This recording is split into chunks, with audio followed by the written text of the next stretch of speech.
Bonsoir à tous et bienvenue à bord de l'Universalis. Comment allez-vous? Bah, Nile, tu te sens un peu mieux? Ouais, j'ai juste un peu... soif!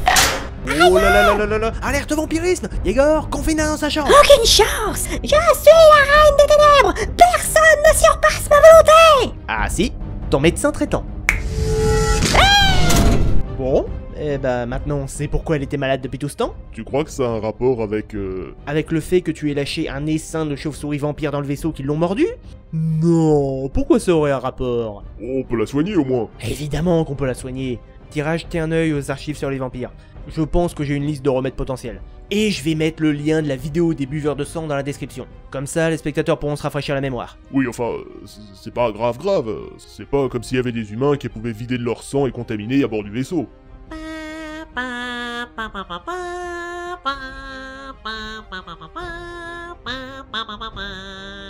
quoi?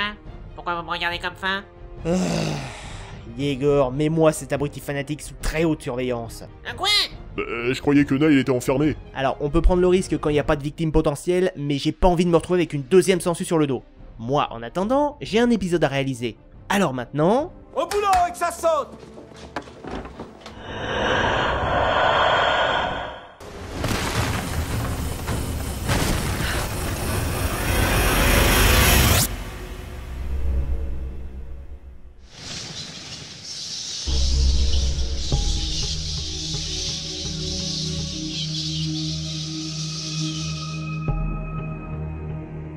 Bien, alors on a fini par s'en rendre compte, chaque licence vidéoludique comporte toujours un jeu un peu moins bien réussi que les autres. Et pour le Legacy of Kain, cet épisode, c'est Blood Omen 2. Alors, vous vous souvenez à quel point le développement avait été un bordel pour les précédents jeux? C'est encore pire pour celui-là. Crystal Dynamics ayant reniflé le potentiel succès de Soul Reaver, ce qui pour le coup s'est révélé plutôt juste, ils ont donc décidé de préparer une suite avant même que le développement de l'épopée de Raziel ne soit terminé. Et alors pardon, je vais peut-être dire une connerie, mais rajouter une équipe sur Soul Reaver, histoire d'offrir plus de latitude au jeu final, c'était pas possible? Non. Bref, un nouveau jeu est prévu, cette fois centré sur le personnage de Kain, intitulé Blood Omen 2 et soumise à la direction de Glenn Schofield, le futur créateur et producteur exécutif de Dead Space. Ah, ça a l'air de sentir plutôt bon. L'objectif était, mine de rien, de poursuivre la licence de plus en plus juteuse, tout en se rapprochant de l'ambiance du premier Blood Omen. Et ça sent encore mieux, et en soi, c'était pas une mauvaise idée. Sauf que c'était absolument pas une décision artistique, mais plutôt une volonté de plaire au plus de consommateurs possible, avec plus de sang, de gore et de vampires sexy. Il y avait même un certain nombre de hauts placés qui considéraient que Soul Reaver était trop difficile à comprendre et que donc il fallait que Blood Omen 2 soit plus simple et ils voulaient en plus davantage de sexe.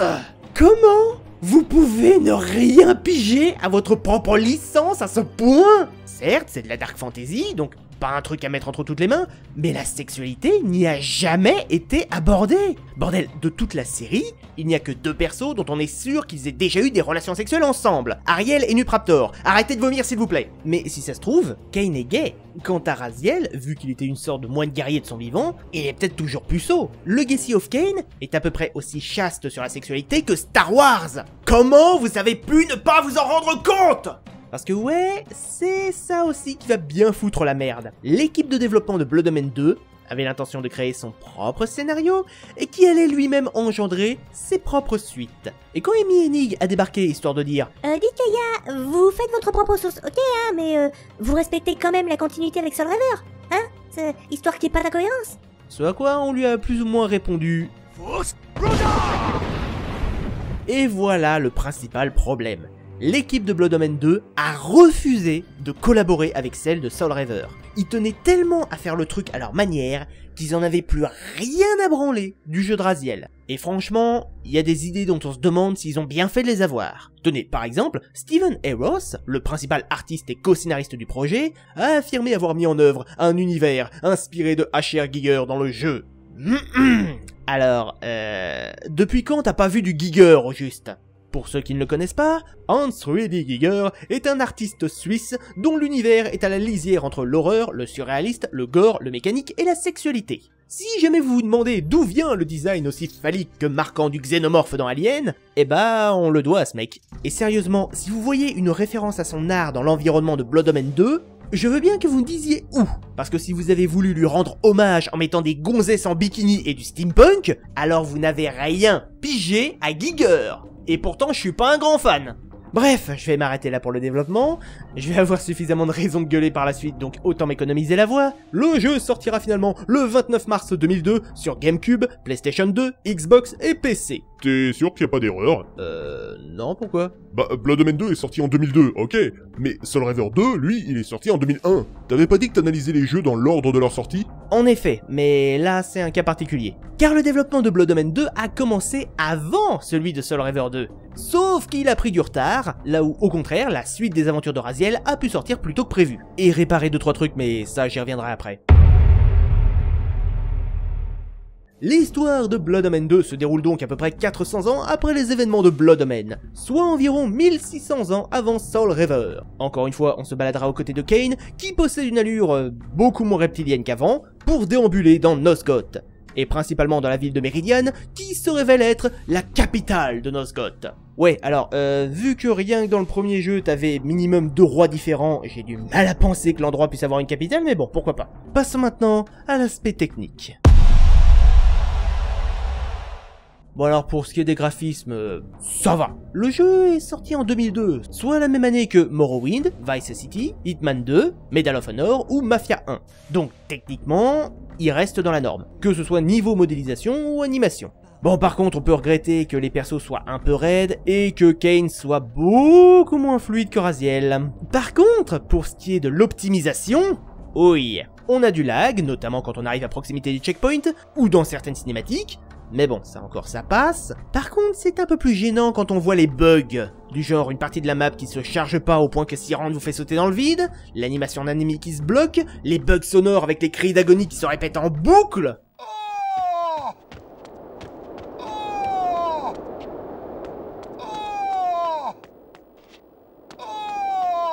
Ou tout simplement les putains de frises qui vont carrément vous demander de relancer la console. Et là encore, c'est rien. Le pire, c'est quand vous essayez de sauvegarder et que le jeu vous répond « Non, j'ai pas envie ». Est-ce que c'est une corruption des données? Un problème avec la console ou la carte mémoire? Non, non. 10 minutes plus tard, je pouvais à nouveau sauvegarder ma partie sans aucun problème. C'est juste que le jeu voulait pas. Et je ne parle même pas du nombre de fois complètement abusé où le jeu ne prendra pas en compte le fait que vous ayez appuyé sur la touche de saut, vous contraignant donc à une chute. Sauf que, étrangement, ce bug a tendance à sortir quand vous devez sauter au-dessus d'un cours d'eau. Oui, le cours d'eau qui vous one-shot et vous renvoie au tout dernier checkpoint à Perpète-les-Oies, c'est ça. Sinon, le design. Bon, déjà, l'ambiance steampunk dans un Legacy of Kain me met assez les glandes vu que les deux univers se mélangent pas, mais surtout, il y a un gros souci dans l'apparence de bon nombre de personnages. Primo, et ça malheureusement c'est un énorme point noir, vous l'avez sûrement remarqué, mais les femmes ne sont pas très présentes dans la saga, la principale étant Ariel. Mais ici, les mecs se sont dit qu'ils allaient rajouter des combattantes en tant que PNJ. Quel est le problème? Bah le fait qu'ils ont décidé de mettre quasiment toutes les gonzesses en bikini. Je déconne pas, en dehors des chasseresses, toutes les femmes vont au combat à moitié à poil. Et vous voulez la meilleure preuve du mauvais goût des développeurs en termes de design? L'armure finale de Kane. Qu'est-ce que c'est que cette horreur? Je veux bien admettre que Kane soit hyper arrogant et tout, mais les 3 quarts du temps, on le voit avec le minimum syndical de fringues. Et sans déconner, cette armure a l'air d'être tout sauf pratique. C'est injouable du coup? J'irai pas jusque là, mais bah c'est le genre de points qui pourrit très fortement l'expérience. Sans déconner, je pense que même les Assassin's Creed sont mieux optimisés. Et pour ce qui est du doublage, on garde la même qualité que Soul Reaver?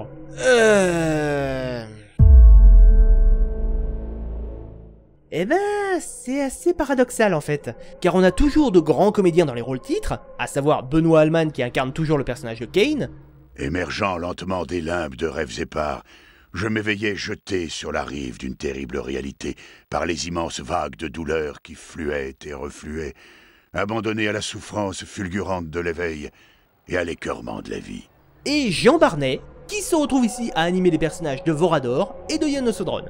Qui est Spider-Man? C'est un criminel, voilà qui c'est. Un mercenaire, un ennemi public. Qu'est-ce que cette fricouille fait sur ma une? Épargne-moi tes fausses politesses, Kane. C'est la nécessité qui fait de nous des alliés, mais tu es le bienvenu au sanctuaire. Mon visage t'est inconnu, mais mon nom ne l'est pas. As-tu jamais entendu l'histoire du plus ancien des vampires. On a Philippe Dumont pour représenter le seigneur Séraphéen, le bâtisseur et l'évêque. Un humain. J'en avais jamais vu de ces oiseaux-là. Dis donc, qu'est-ce que tu fouettes? Doublez la garde, redoublez de précautions, votre prison n'est peut-être pas adaptée. Tu insinues que ma prison n'est pas fiable? Tu as été entièrement détruit. Si facilement. Ton nom a disparu dans les ténèbres du passé. Je puis effectivement vous aider, mais en contrepartie, vous devrez mettre fin à mes souffrances. C'est en pure perte que vous allez vous jeter dans la gueule du loup. Mais je vous aiderai, c'est d'accord. Je vais vous y emmener et vous montrer l'entrée du passage. Ou encore Gérard de Salle pour incarner le personnage de Magnus. Donnez-moi de la viande. 14 centaines d'ondes chaque jour, encore fraîches, sur 2 jambes. Ou dans ce cas, 4. Et j'ai pas plus d'infos. Pourtant, le personnage de Uma, qui est quand même assez important dans l'intrigue, n'a pas de doubleuse spécifiée. J'ai trouvé l'info nulle part. Alors, par élimination, je suppose qu'elle est doublée par Maria Tallar, qui était visiblement la seule femme de l'équipe de doublage, mais c'est pas super sympa de pas donner l'info. Et du coup, ils ont fait un bon boulot? Bah, techniquement, oui, c'est du bon travail. Sauf que là, on arrive au problème inverse de Blood Omen 1. On a d'excellents acteurs qui font un très bon travail, mais sur un texte de qualité très variable. Je dirais même que la plupart des dialogues sont assez mauvais. C'est pas de la merde non plus, hein, mais quand on compare aux 2 premiers épisodes, et notamment à Soul Reaver qui avait fait un degré de style over the top, bah Blood Omen 2 il fait un peu petite bite en comparaison. Sans parler de quelques soucis de synchronisation labiale, des dialogues qui se répètent, et oui, effectivement, certains doublages sont complètement à côté de la plaque. Donc je résume, décevant techniquement, doublage français en demi-teinte, autant dire que le gameplay a intérêt à être aux petits oignons et arrosé d'un excellent Chianti. C'est pas le cas. Bon, déjà, Kain se déplace comme une brique et a à peine plus de mobilité qu'un parpaing, mais en plus le jeu est pourri par des idées qui auraient mieux valu de finir à la corbeille. Genre les combats, qui sont insupportables. Vous avez la possibilité de récupérer des armes pour faire plus de dégâts, mais celles-ci ont une jauge de résistance et finissent par se casser après avoir pris trop de coups. Sur le papier c'est logique, ça peut être fun. Dans le jeu c'est débile, car non seulement votre matos se casse extrêmement vite, vous laissant très régulièrement vous battre à main nue, mais en plus les armes ne s'usent que si c'est vous qui les utilisez. Entre les mains de vos ennemis, elles sont totalement indestructibles! Pareil avec le système de parade. Alors, la vôtre fonctionne très bien, hein, et vous avez même le choix entre appuyer sur la touche pour parer spécifiquement chaque attaque ou garder appuyé pour tout bloquer. Sauf que vu la maniabilité et la réactivité de Kain, je vous conseille la seconde option histoire de pas devenir ma boule. Non, le vrai problème, c'est que vos ennemis aussi parent vos attaques. Et ils parent très souvent. Alors, face à les soldats entraînés, j'ai pas de problème, même si combiné au fait que la durabilité très faible des armes vous fait vite haïr ce système, mais aussi, tout peut parer. Les araignées peuvent parer vos coups, les esprits peuvent parer vos coups. Vous aviez juste pas d'autre idée de gameplay en fait, c'est ça? Et je vous cache pas que, passer le niveau 8-9, vos ennemis bloquent tellement souvent et font des attaques tellement violentes que... Hein? Le pouvoir d'immolation permet de one-shot un ennemi sitôt que la barre de rage est pleine? Ok, bah je vais employer que l'immolation sur la plupart des ennemis, je vais même plus essayer de me battre. Parce que la bagarre est tellement pénible, inintéressante et répétitive que ça en devient limite une punition, au point que vous allez faire de l'anti-jeu pour passer plus vite. Et le pire, c'est que les combats auraient pu être très variés, mais non. Genre, vous pouvez saisir un ennemi au col, super, et l'envoyer par terre. Sauf qu'un ennemi à terre est invincible, et se relèvera pour reprendre l'assaut sans que vous puissiez le tataner.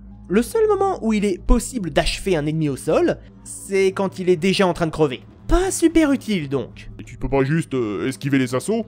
Ha! Je me marre. L'esquive est pire que la parade, puisque certains ennemis, justement, vous feront des attaques que vous ne pourrez que esquiver. Le problème, l'esquive fonctionne une fois sur 3, ce qui fait que la plupart des attaques, vous vous les prendrez même si vous aviez réagi à temps. Super génial! Alors, quand vous ajoutez à ça que Kain a la maniabilité d'un Tronton, qu'il affronte des ennemis rapides qui alternent attaques simples et imparables, il va falloir tenir compte de son manque de réactivité pour pas vous manger une attaque mortelle dans la tronche! Mais coup de bol, cet épisode est un peu plus large avec les repas. puisqu'il n'est plus nécessaire d'attendre le laps d'agonie d'un ennemi pour profiter de son hémoglobine. Vous pouvez parfaitement vous taper un festin sur les cadavres après une longue baston. D'ailleurs, plus Kane boira de sang, plus sa jauge de vie augmentera, ce qui pousse à se nourrir avec absolument tout ce qu'il y a sur la route. Et ça colle parfaitement avec le côté zéro scrupule de Kane, donc bien joué. Mais bien entendu, c'est loin d'être parfait. Déjà parce qu'au début du jeu, on siffle des gugus en 5 secondes à peine, mais alors à la fin, c'est limite si on doit pas rester à maintenir la touche pendant 1 minute entière tellement le gugus est blindé de jus de groseille. Et pour ce qui est de l'aspect soif vampirique, elle est beaucoup plus ressentie car votre santé baisse en permanence. Et même un peu trop vite, je dirais. Mais pourtant, vous ne pourrez pas descendre en dessous de 50% à cause de la soif. Ce qui est complètement con. À la limite, j'aurais préféré que la soif fasse perdre des PV beaucoup moins vite, mais qu'en contrepartie on puisse tout perdre. Non, parce que déjà que vous allez passer 75% de votre temps à boire du sang, mais alors voir vos PV remonter à la vitesse d'un paresseux sous morphine alors que vous siphonnez un mec qui a plus d'hémoglobine dans le corps que tous les civils butés jusqu'à présent, je vous jure que ça rend l'expérience carrément plus chiante. Ah, au fait, j'aborde aussi vite fait le cas des prisonniers. Dans l'épisode 1, quand vous croisiez un pauvre humain menotté, c'était un repas gratuit. Pas besoin de dégainer une arme pour s'en débarrasser. Mais ici, vous devez tuer avant de boire du sang. Vos gueules! Et on a aussi les reliques des vampires, inutiles pour les humains, puisque seuls les buveurs de sang peuvent accéder à la puissance qu'elles recèlent. Je reformule. Vous avez des artefacts ostensiblement vampiriques, améliorant les capacités des créatures nocturnes. Ok, les humains ne peuvent pas s'en servir. Ok, donc ça fait 200 ans qu'ils tolèrent des objets inutiles qu'ils laissent traîner dans les rues. Les Séraphéens, anti-vampires je vous le rappelle, n'ont jamais tenté de s'en débarrasser. Et même en admettant que, bon, on va dire c'est soudé au sol, personne ne peut le déplacer, j'y crois moyen mais bref, admettons. Et Kane serait le seul et unique vampire à taper dedans? Alors, je sais pas, mais dans une situation où les vampires sont un peu les ennemis publics numéro 1, moi je vais pas hésiter longtemps avant de m'en servir. Et Kane a vraiment rien pour lui? Je sais pas, t'as parlé de pouvoir tout à l'heure. En effet, histoire de pallier à sa tâche assez complexe, Kane va grappiller de nouveaux pouvoirs, les dons obscurs, à mesure qu'il progresse dans l'intrigue en buvant le sang de certains boss. Ouais, pour des mecs qui tenaient à ce point à se séparer de Soul Reaver et faire le truc à leur sauce, ça pue un peu l'hypocrisie là. Tenez par exemple, Raziel était capable de planer grâce à ses ailes. Et bien maintenant, Kane en est lui aussi capable. À main nue. Vos gueules. Bon, ensuite, le pouvoir de brume, possédé dès le départ, et qui vous permet de vous rendre invisible quand vous marchez sur des tapis de brouillard. Oh putain de merde. Alors, j'ai rien contre l'idée de mettre des skills d'infiltration, moi, bien au contraire. Sauf que, déjà, c'est un pouvoir qui ne peut être utilisé qu'à certains endroits précis. Endroits parfois complètement stupides vu que la brume n'a absolument rien à foutre là. Mais en plus, c'est pas le même pouvoir qu'avant. Je vous rappelle que dans Blood Omen 1, elle permettait à Kane de devenir insensible aux attaques physiques et de traverser les grilles. Mais en plus, l'IA est très mal branlée. Quand vous utilisez la forme de brume et que vous n'avez pas été repéré, pas de souci. Quand quelque chose de suspect a lieu sous les yeux d'un garde, mais que vous redevenez invisible avant qu'il vous repère, il restera soupçonneux mais ne vous verra plus. En théorie. En pratique, même si une fois en brume, vous vous déplacez pour qu'il ne vous rentre pas dedans et donc vous repère, sauf que les gardes persistent à venir précisément là où vous vous trouvez. Et comme si ça ne suffisait pas, très tôt, vous allez croiser des Séraphéens en armure enchantée qui se mettent à briller sitôt qu'un vampire est dans la zone. Ce qui fait qu'il est inutile d'espérer faire la moindre attaque discrète quand l'un d'eux est présent. Et parfois vous allez avoir des zones de brume où il n'y a que ce genre d'adversaire. Ok, quitte à poser des tapis de brume sans aucune logique, pourquoi en avoir mis là où ça sert à rien? Le deuxième pouvoir est le grand saut, qui vous permet de faire des grands sauts, oui bravo. Il est même possible de s'en servir comme attaque sur les ennemis éloignés qui vous ont pas repéré, même si c'est pas super pratique. On a la télékinésie qui vous permet d'activer des interrupteurs et d'attaquer à distance, mais c'est à chier. La domination mentale, qui vous permet de contrôler un PNJ à votre guise, ce qui est intéressant, mais limité par le scénario en carton. Genre, vous devez accomplir la mission que vous donne ce PNJ derrière la grille pour qu'il accepte de vous ouvrir. Non, vous ne pouvez pas utiliser le contrôle mental. Pourquoi? Mais parce qu'il est derrière une grille, donc ça marchera pas. Bande de brêles! Et c'est tout? Il y a l'air d'y avoir plein d'autres pouvoirs pourtant. Eh bien oui, mais non. En fait, parmi les dons obscurs, on obtient 3 pouvoirs d'attaque. La furie, la folie et l'immolation. Tous ces pouvoirs sont liés à la jauge de rage et peuvent être lancés sitôt qu'elle est pleine.